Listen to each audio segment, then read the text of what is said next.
Anyway, it's a dry run. No, later.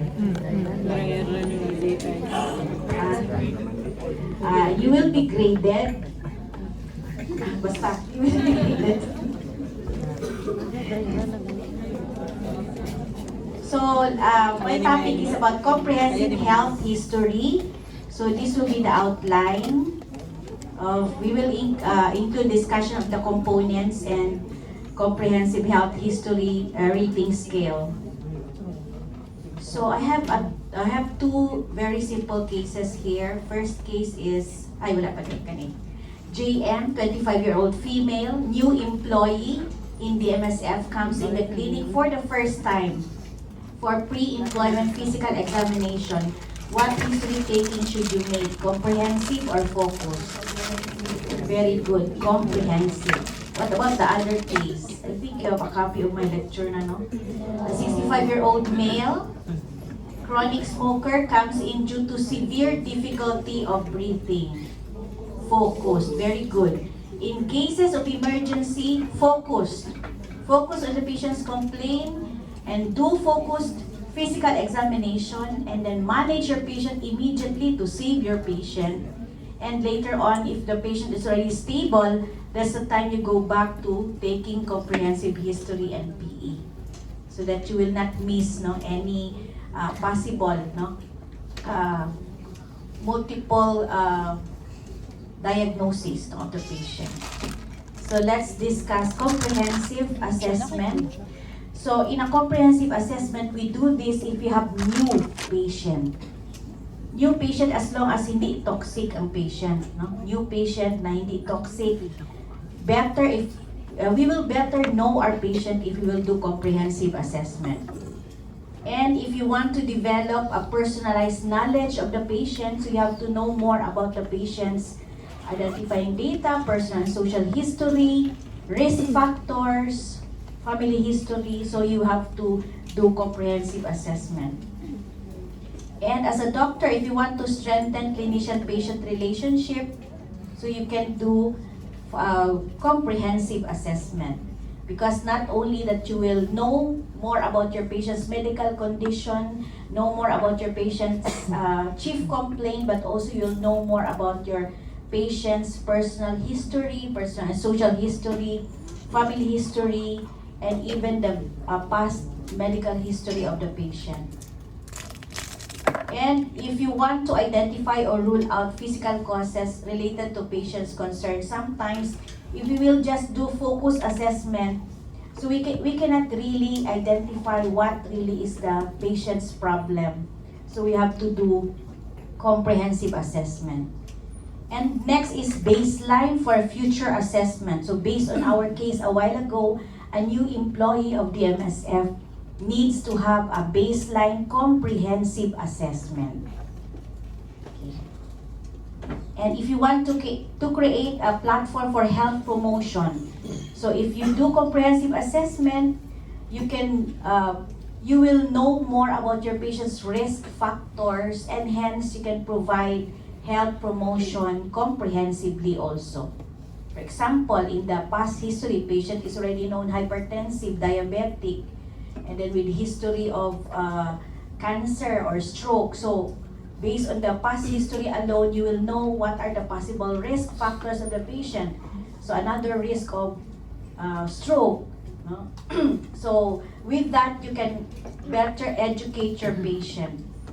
You can better do counseling. Even in the family history, if the family history shows that there is really high risk of cancer sa both sides, so you can provide better counseling and education to your patient. And the last is for you, medical students. Develops proficiency in the essential skills of physical examination. So for a medical student, to develop that skills in assessing patient, because that is our bread and butter, diagnosis, correct diagnosis and management of our patient. What about focus?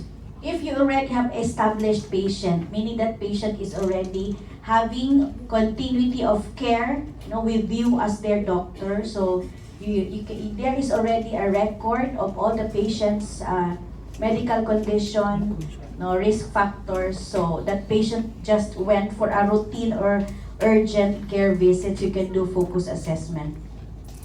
And if you want to address only a focused concern or symptom, for example, you know your patient well, and yet na dog bite. So you just focus on the dog bite. And if the symptom is just restricted to a specific body system. So what are examples of symptom na specific lang siya sa body system? It's not a general symptom. So mga example. Abdominal pain, pwede sa abdomen. Pero in the abdomen, there are a lot of differential diagnosis also. Difficulty breathing, it's more of pwede siya respire, pwede siya cardiac. So daghan yapon siya, no?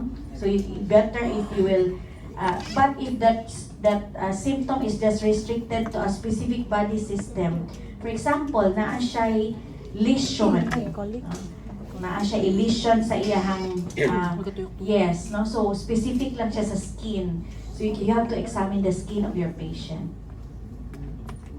And if you want to assess the concern or problem as thoroughly and carefully as possible, for example, gusto lang yun mo i-focus sa that specific symptom of your patient. So you can do focus assessment. And then if you know already what is happening to your patient, then to have a comprehensive assessment, you do again comprehensive assessment. So it will be case to case basis.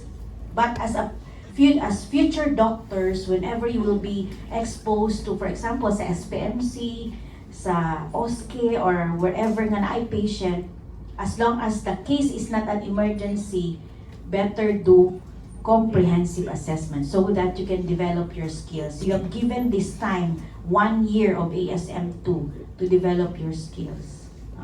And we never know, no? Some of you here will become our doctors. Okay, we're not getting any younger anymore.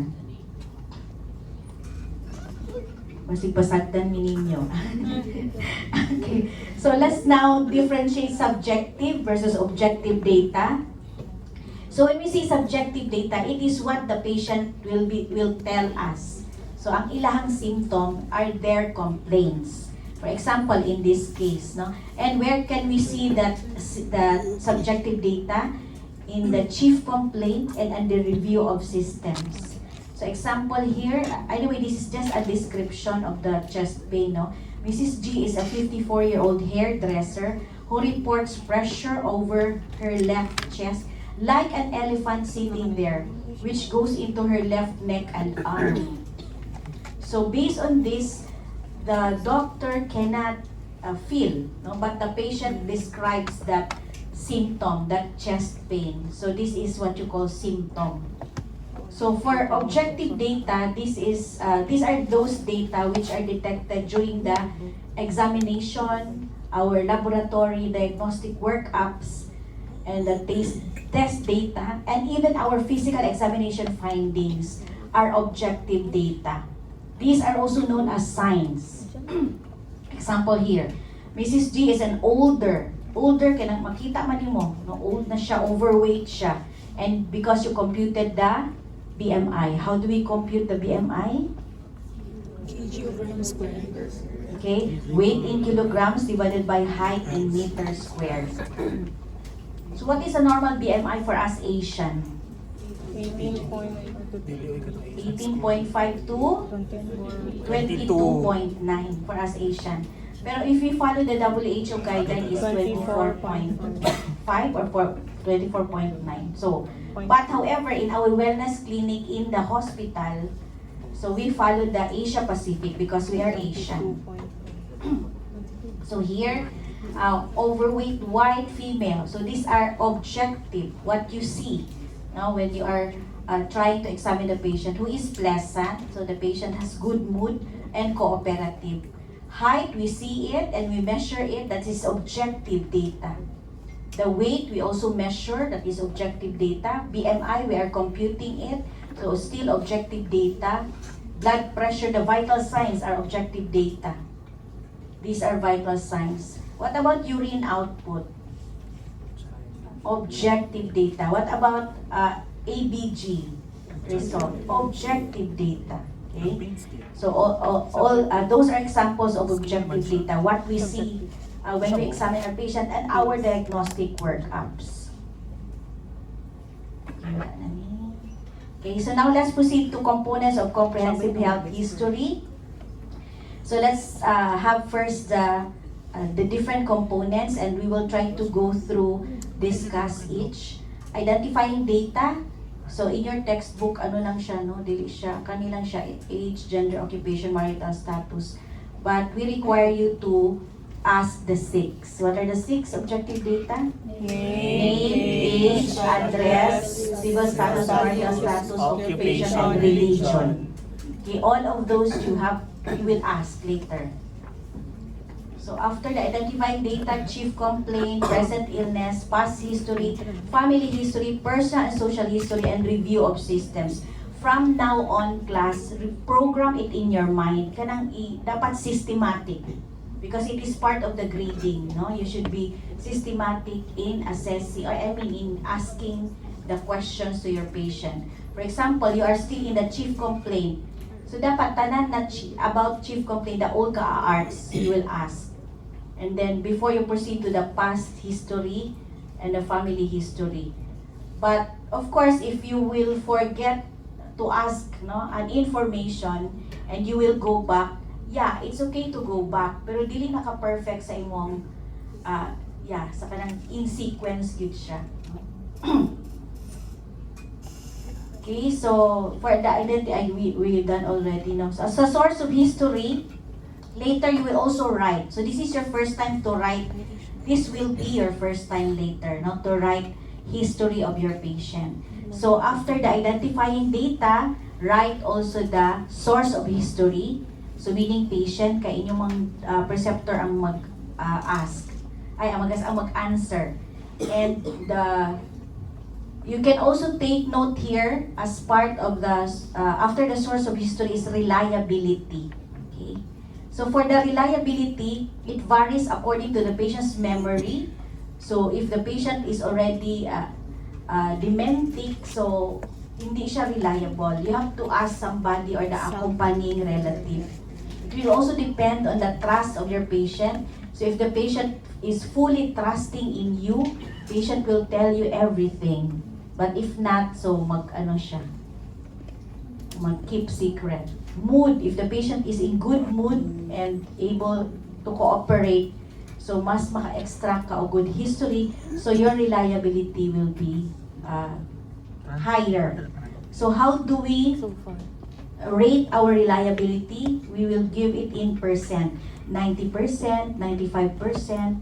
You know, class, when you will become doctors, make sure you just put in at the side. Reliability, 90%. Reliability, 75%. If you think na dili siya consistent. Because later on, if you will miss a diagnosis, so dili gid ka ma-blame. Kaya wala man siya nag-tell sa truth. Diba? Kaya nakulang man ang information. That's why it's also important to put their reliability. So chief complaint, one or more symptoms or concerns causing patient to seek care. So this is the main reason why your patient is seeking consultation. If you go back to your textbook, it tells us that you may put their patient's own word. For example, your patient will tell you, I have fever. So pwede nimo siya I have fever then. Unsa kay nang ana? As verbalized by the Oh yeah, quotation mark. Okay, if it's the patient's own words, no? If not fever, so no need na quotation mark. Okay, and now the present illness, this is the time when you are elaborating, no, when you are asking questions to elaborate the chief complaint. And we follow the old Ka-arts. What again is old Ka-arts?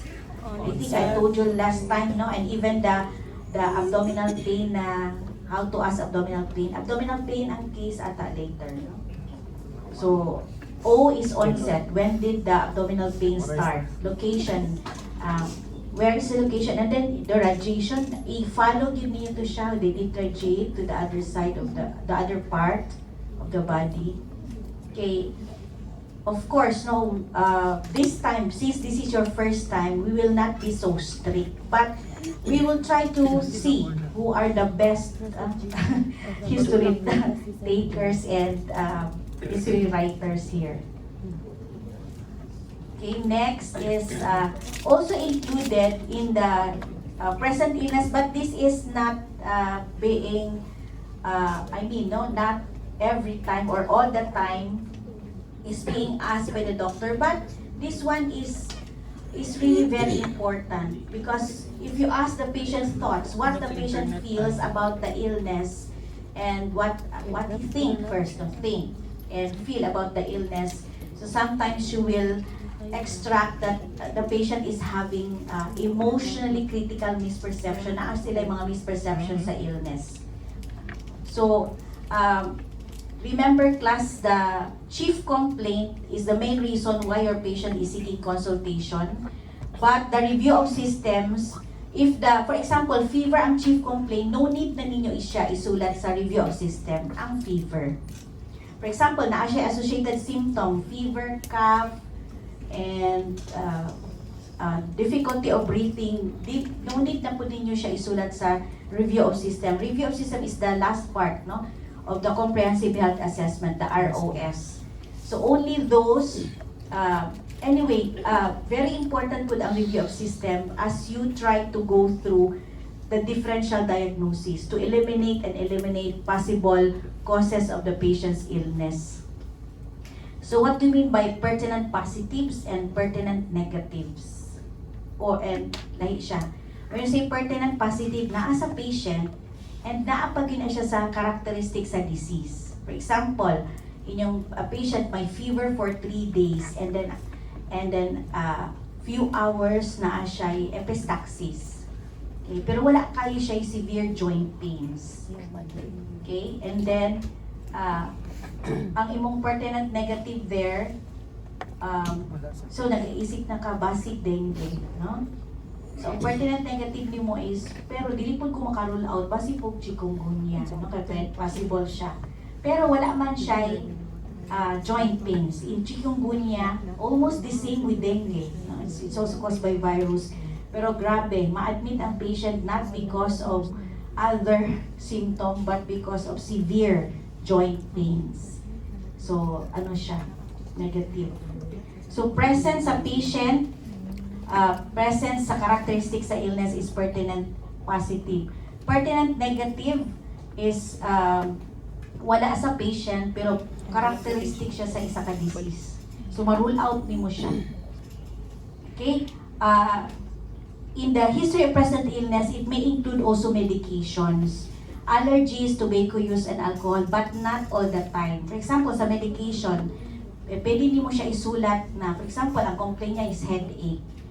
So, patient is known hypertensive for 3 years. Highest blood pressure is 180/100. Usual blood pressure is 120/80. Recent blood pressure is 120/80. And maintains on. So, nakakay medication dito. Maintains on losartan 50 mg once a day with good compliance ba? Fair compliance and poor compliance. Good compliance meaning every day good siya nag-take. Pag fair compliance, na siya days na ma-miss, na malimtan. Poor compliance, mas daghan ang wala di-comply na days than the day na inom niya ang meds. Allergies, not all the time po na naa si allergy sa present illness. Only if, for example, patient was brought to the emergency room because of dyspnea and wheal, no, formation in the body. So, pwede niyo mo siya isulat initially. Patient is known to have allergies to antibiotics, and then unknowingly patient took amoxicillin and few hours developed wheal, no, all over the body and now associated with dyspnea or difficulty of breathing.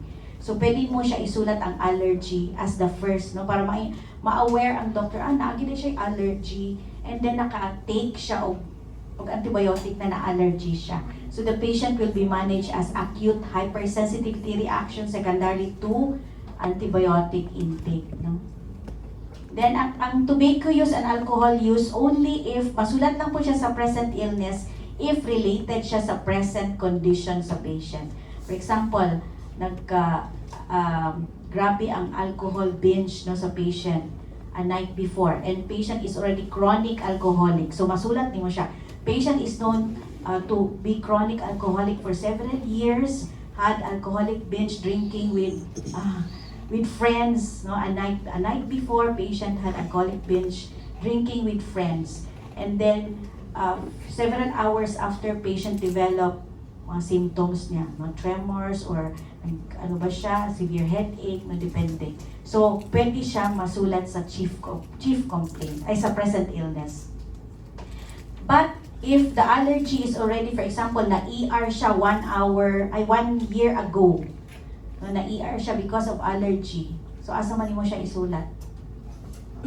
Very good sa past, no? Past illness na kay na-ER man siya 1 year ago, pero dili siya related at the present.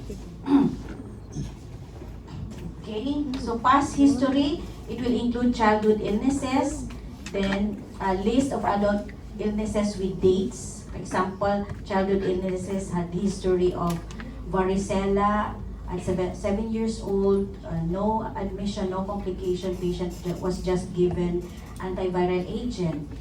Pag adult niya, the patient has hypertension, positive hypertension for several years, highest blood pressure, usual blood pressure, and recent blood pressure. Anyway, I will show you a sample later para mag-guide mo. Sorry, good kaayo, no? Kay almost wala pa po ko sleep. It was really so traumatic. Nahintabo. Lagi, sorry. Sige lang.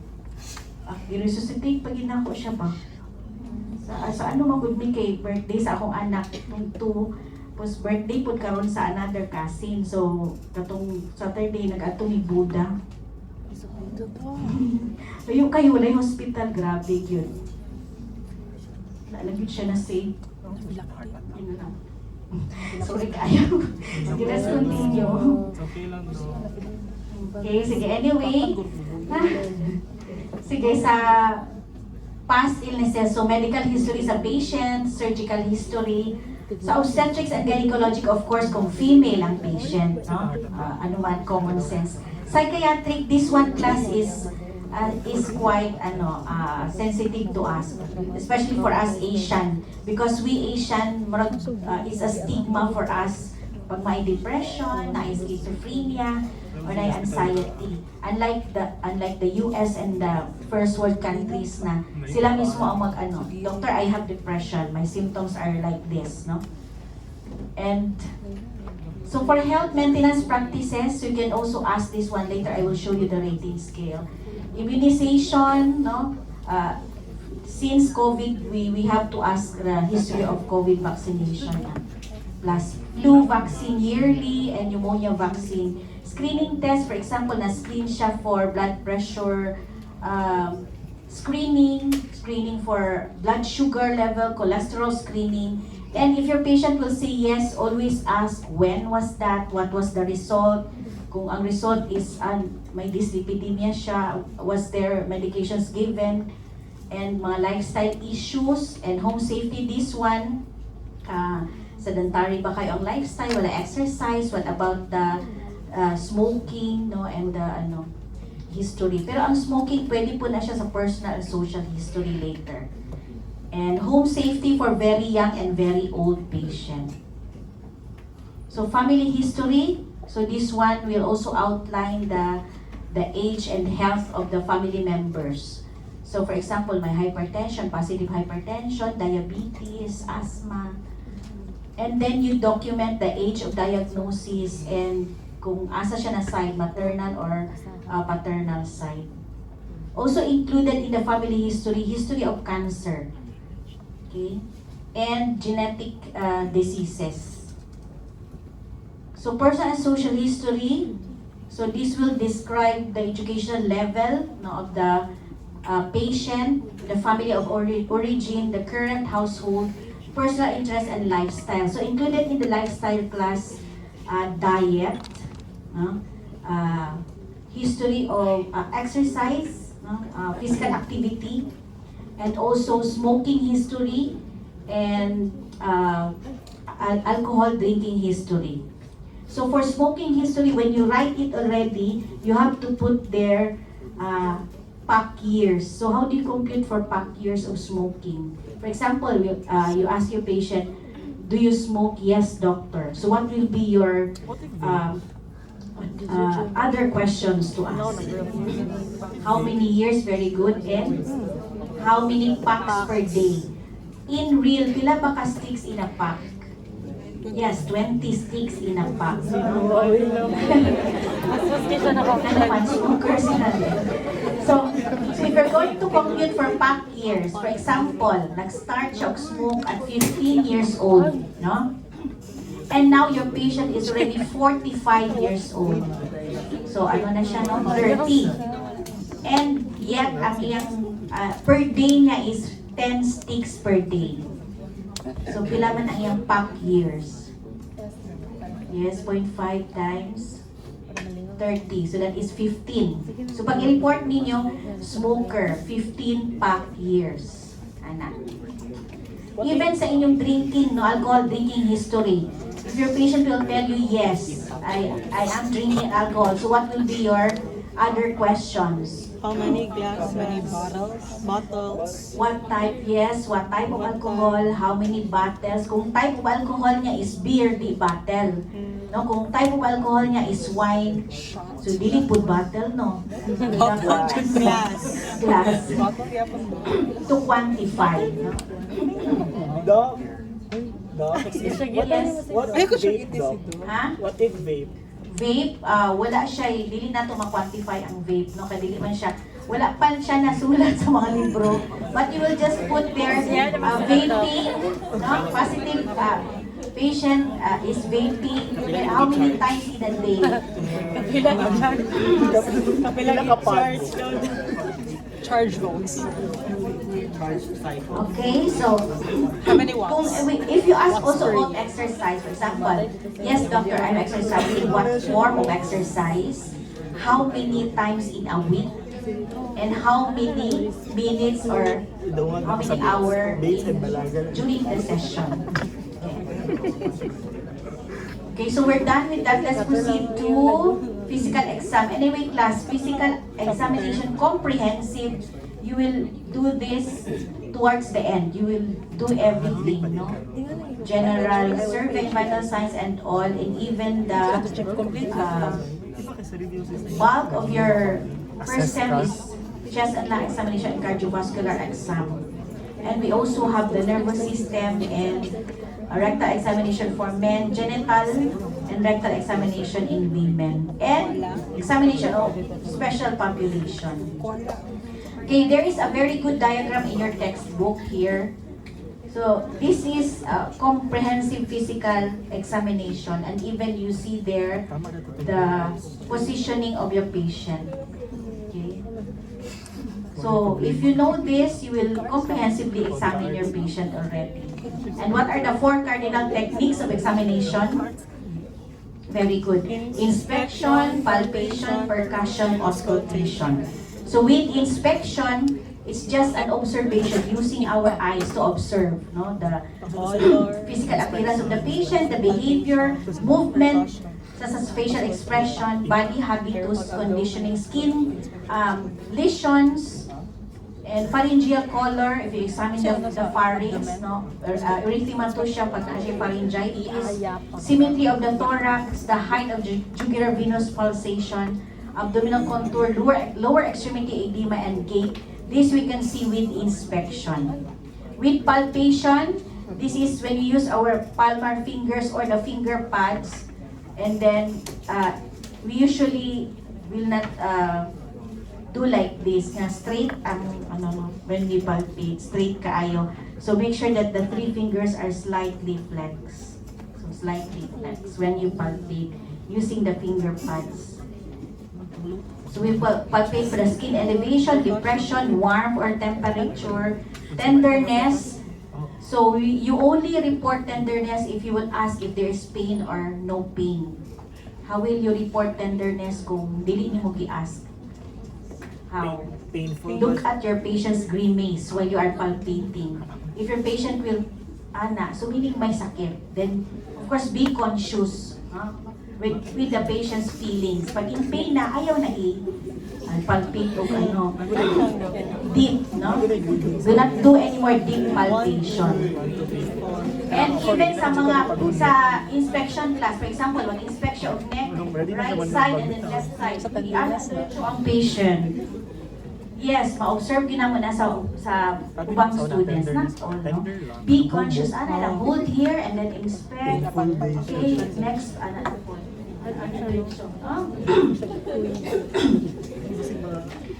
And next is percussion. When you strike, you use your flexor finger. So I'll show you. So this one is a flexor finger, and this one is the fleximeter. So if you're going to put that on the patient's skin, like for example sa thorax, no? So dapat isa lang ang naka-touch sa skin. The rest, wala. And your flexor finger, so that, if you see it is flex, no? The fingers are flex. But only one finger should touch, no? The flexor finger.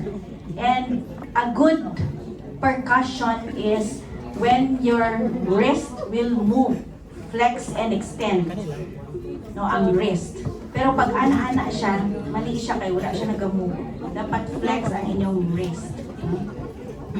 Lagi kay James. Example sa abdomen, pwede po ka mag-percuss sa abdomen. So what is the findings mo sa abdomen siya? Yes, tympani. Kung sa chest, resonance, no? Pero kung for example sa liver, no, part of here sa upper abdomen, kay liver naman. So, pwede nimo i-measure ang liver span to know if your patient is having hepatomegaly or not. So, initially, timpani pag ano niya, sa liver edge na is already dull. Dull na siya on percussion. Anyway, if you get to use, sige mo naga-percuss, determine na ninyo na resonance or dullness or timpani. Okay, of course, auscultation, we use the stethoscope. No? With the stethoscope, is composed of the diaphragm and the bell. So the bigger circle is the diaphragm, the smaller circle is the bell. Diaphragm is for what tone? High, no? Si bell kay low tone, no? Low pitch. Okay. So pwede mo siya i-twist, this one here. Pwede siya i-twist to transfer from bell to diaphragm. And as an advice, although it's quite expensive, no, ang Littmann, but it's a good investment for you. Kay mas madungog nimo ang mga crackles, ang mga wheezing, no? Kaysa katong mga China ba? Okay. So now you're done with your history and PE. So it's time for you now to make your diagnosis. So with how to make a diagnosis, we identify abnormal findings, meaning we check what are the pertinent or salient features of our patient. And then after that, if it's possible to localize the findings anatomically, like abdominal pain, pwede kita makalocalize, so that we can also cluster our clinical findings. So in clustering also clinical findings, we can cluster it according to age, according to gender, no? Like for example, ang acute appendicitis, asa man siya most common, what age group, and then you search for the probable causes of the findings, then you cluster the clinical findings, and of course you generate your hypothesis. But sometimes our hypothesis is quite broad, na pwede ta mag-isip of 3 or more diagnoses, so we need to test our hypothesis by doing diagnostic workups. And that is our working diagnosis. Okay, so I will show you the comprehensive health history rating scale. Still we follow this in grading you. And still we have this, na the same la sa katong ipakita na ko na abdominal pain. So introduce self to patient. I am Gladys Sermon. I'm second year medical student. So while you are talking to your patient, talk to your patient with eye contact, but not too much eye contact. Then please patient by name. Kani siya nga part class sa first part no sa inyo ha, which are included here is the outcome is communication skills. Not necessarily na in order siya. Even you can already, for example, ang inyong abdominal pain, di ba I mentioned to you last time, empathy, oh, that might be so painful. So, dili siya. Pero naana ka sa severity sa imuhang abdominal pain. Okay, so try to go through, no? I think na-mention na ako siya last time. And these are the identifying data. These are the chief complaint. Again, no, we will not ask what is your chief complaint, but this question. Or, so meaning, pwede siya isa, how can I help you? Then, you pause, you listen to your patient. Then, kani siya class, later, you will not proceed to childhood illness, pero sa HPI mo mag-proceed. Because again, later, you will do history taking as a group. As a group. Okay? But as much as possible, make your history taking systematic. Maski as a group siya. Okay? When you say make your history taking systematic, for example, sa chief complaint pa, ayaw sa mag-ask og mga review of systems. Chief complaint sa, and then unsa ang next sa chief complaint? HPI, no? History of present how may I help you, doctor? I have abdominal pain. Okay, when did it start? Then ang next na point, can you point to me location, no? So follow katong ipakita na ko last time na what do you call this, katong rating scale on abdominal pain. So next is okay, childhood illnesses kani siya ang need ninyo i-ask later. Okay, pwede nyo i-take photo na lang. Okay, and then sa past history, ask at least 3 medical illnesses. Do you have diabetes? Let the patient answer yes or no. Hypertension, let the patient answer yes or no. Asthma, let the patient answer yes or no. And how was the patient diagnosed? For example, na diabetes, symptomatic ba or just during the screening? Meaning screening, wala siya ginabatik yun. And then pag screening, na-either siya diabetes. Then year and date of diagnosis as about medication history. So don't forget class, daghan ka question if your patient will tell you, yes, I have medication or I'm taking medicine. What's the name of the drug? What's the dose? Frequency, how many times in a day are you taking your medicine? Are you taking it religiously every day to check for compliance? Then, additional question class, if your patient will tell you na may diabetes siya, ask for recent FBS or HbA1c result. If hypertensive, BP readings, highest, lowest, usual, most recent. So 4, no? Pag may hypertension. Can you still remember your highest blood pressure so far in your life? Nga na ako mag-ask, no? Because I'm working for nationwide health systems, pero class employee lang ko. Ang tagiya kay mga taga Makati Med, no? So we are screening visa applicants for Canada, Australia, and New Zealand. So, ano akong gina-ask? Highest, lowest, usual, most recent hypertension. Okay, asthma, if your patient will say yes with the asthma, additional question for asthma, frequency of asthma-related symptom in a week. Okay, para ma-check ninyo kung grabe ang exacerbation or severe or mild lang exacerbation. And last, attack or exacerbation. Hospitalization, don't forget to ask all of this. History of hospitalization, year and date hospitalized, reason, diagnosis. So, lucky kaayo mo pag, do you have any hospitalization in the past? No. So pag wala na ka, hindi na ka makaasal. So proceed na po sa surgical. Make your history taking later systematic. We know this is your first time, but of course we expect from you. Okay, biopsy, diagnosis, number of days admitted, complication, discharge medication, recent follow-up status. Pero naman mga RD. Okay, so next are the obstetrics pag female class, ha? First day of last men's menarche or menarche, first ever menstruation, no? Interval, regular or irregular, number of days of menstruation, average number of pads used per day, and presence of accompanying symptom like dysmenorrhea, and then methods of contraception. Psychiatric illness, as about history, again, it's quite sensitive. No? So how do you ask? Have you had any consultation with a psychiatrist? O na ang pwede nyo na intro. Kaya when you say, do you have history, were you depressed or were you crazy? Are you depressed? You look like one. Schizophrenic. You look like So, you haven't medyo ano siya. showered. You have history of schizophrenia. Okay? So health maintenance, vaccination, what vaccine, when, number of doses, screening, what screening, date and year done, result of the screening.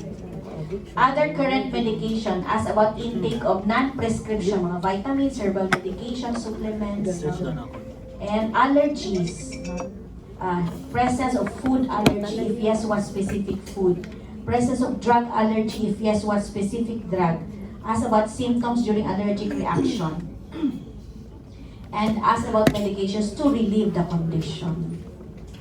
Then, now in the family history na ta, no? Ask at least 5. Are there any hypertensive in the family? Yes or no?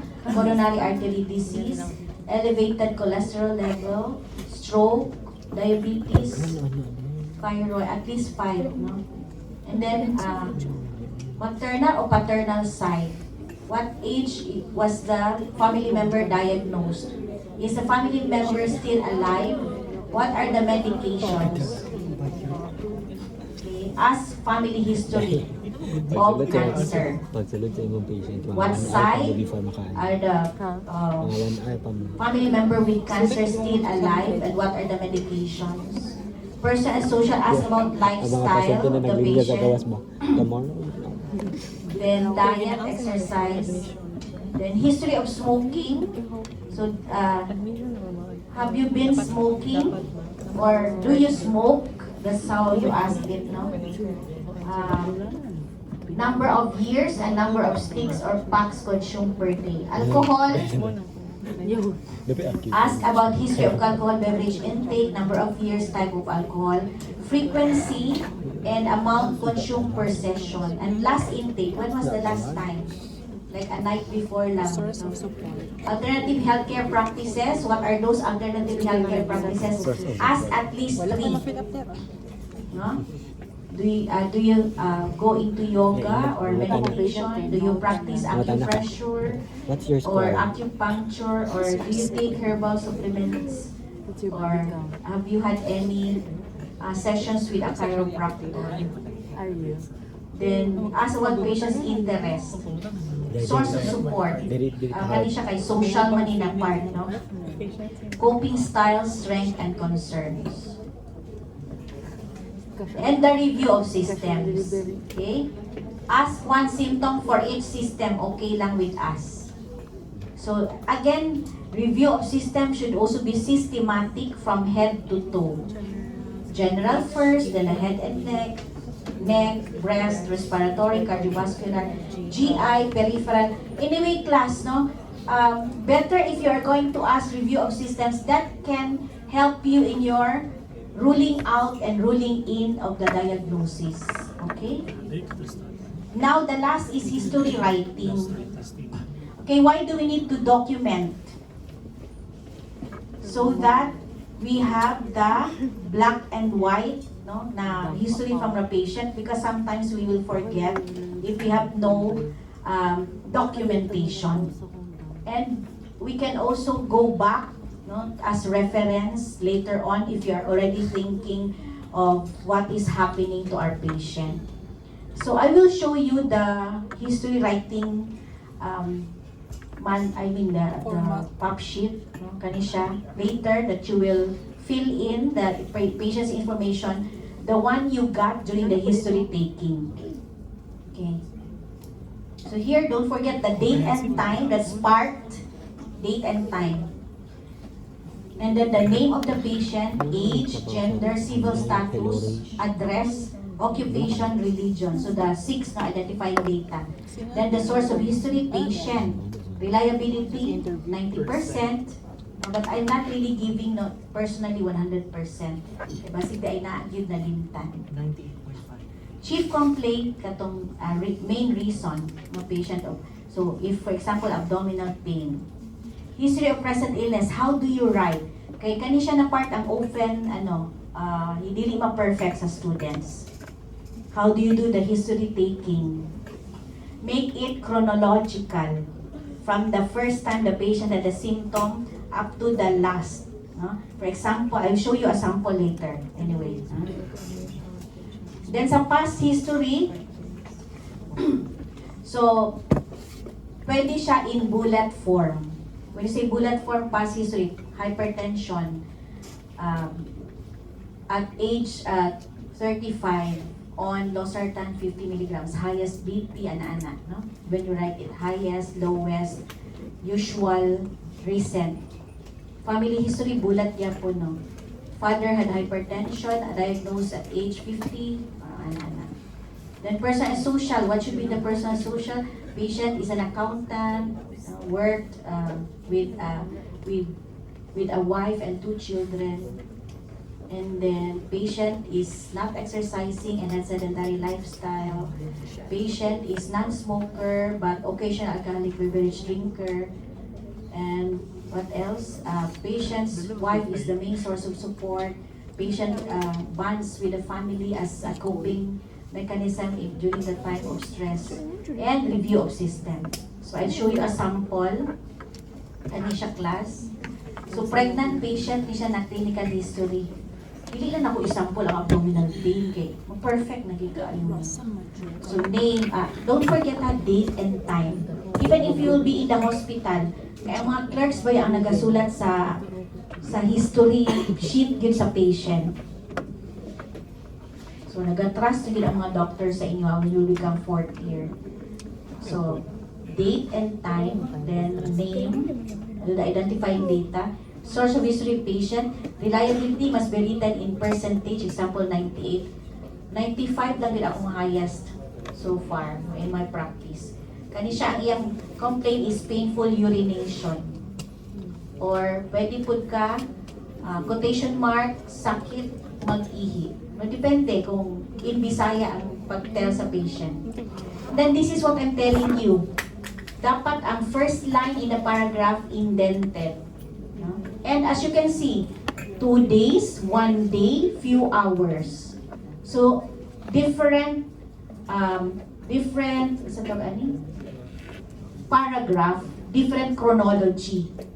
Okay, 2 days prior to consultation. Pero not all consultation kung, for example, ang patient is admitted 2 days prior to admission.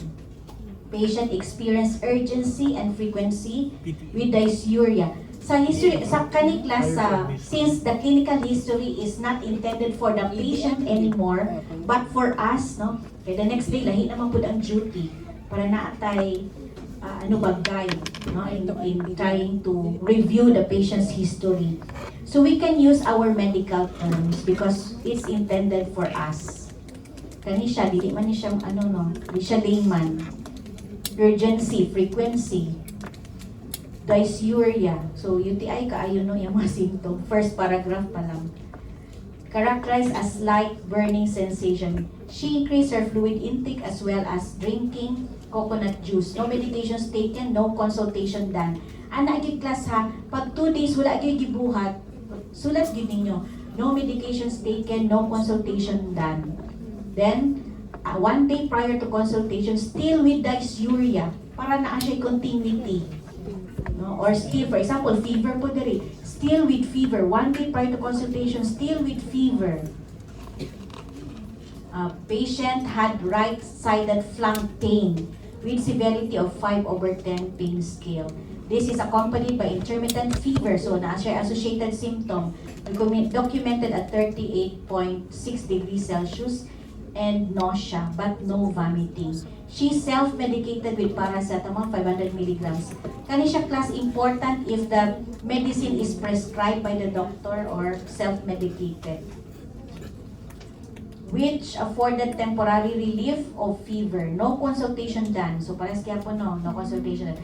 Then few hours prior to consultation, still with dysuria, patient experienced lower back pain, 6/10 in severity, fever, and now accompanied with chills. So pyelonephritis kaya no.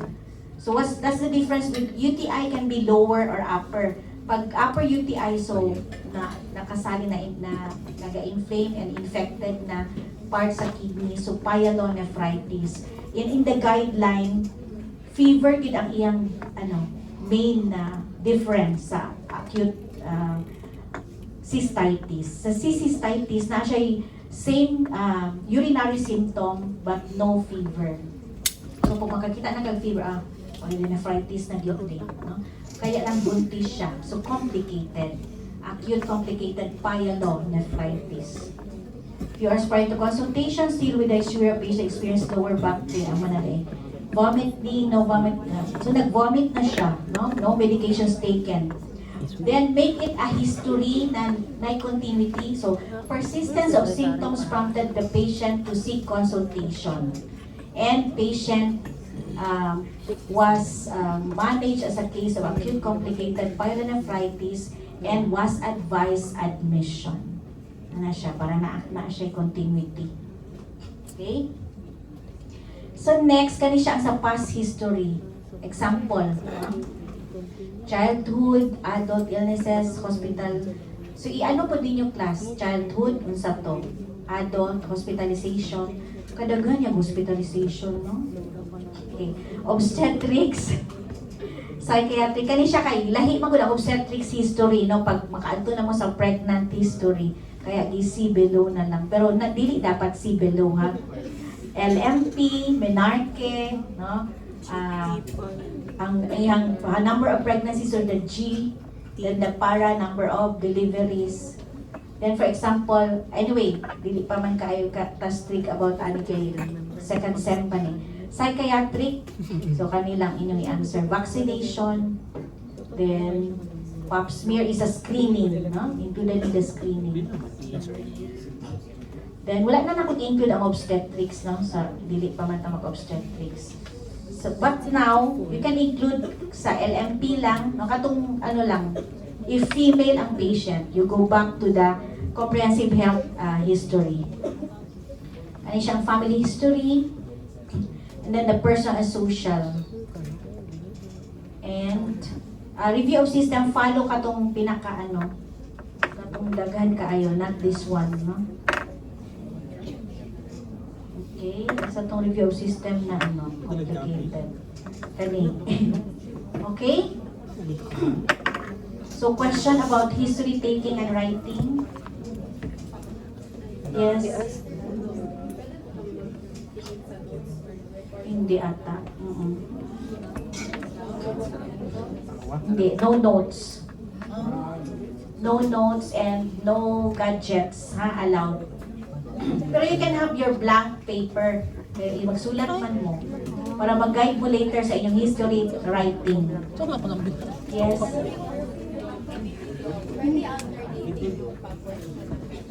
Yes, pwede alternate. No, not in sequence. As long as you know what is next, you can ask. But of course, kung may concern sa inyong group members, kayo are graded individually man. So, as much as possible, pag daghan na ka naka-questions, you can give chance to others. Kayo na. And aside from that, for example, nainami sa past history. No? So you ask again. And make it a little, kada mo patient-doctor, yun, no? Conversation. Not too stiff. Sige mong isip. So, wala siya dili doctor-patient ng communication mo. Sige mong isip, which is dili siya real when you are seeing a Morning, girl. patient. So, make it a little, natural. Good morning, girl. Okay? Sige, pag-study na mo. 10. I-follow ko na comprehensive. Okay, na-picture ko ninyo? Sige, thank you.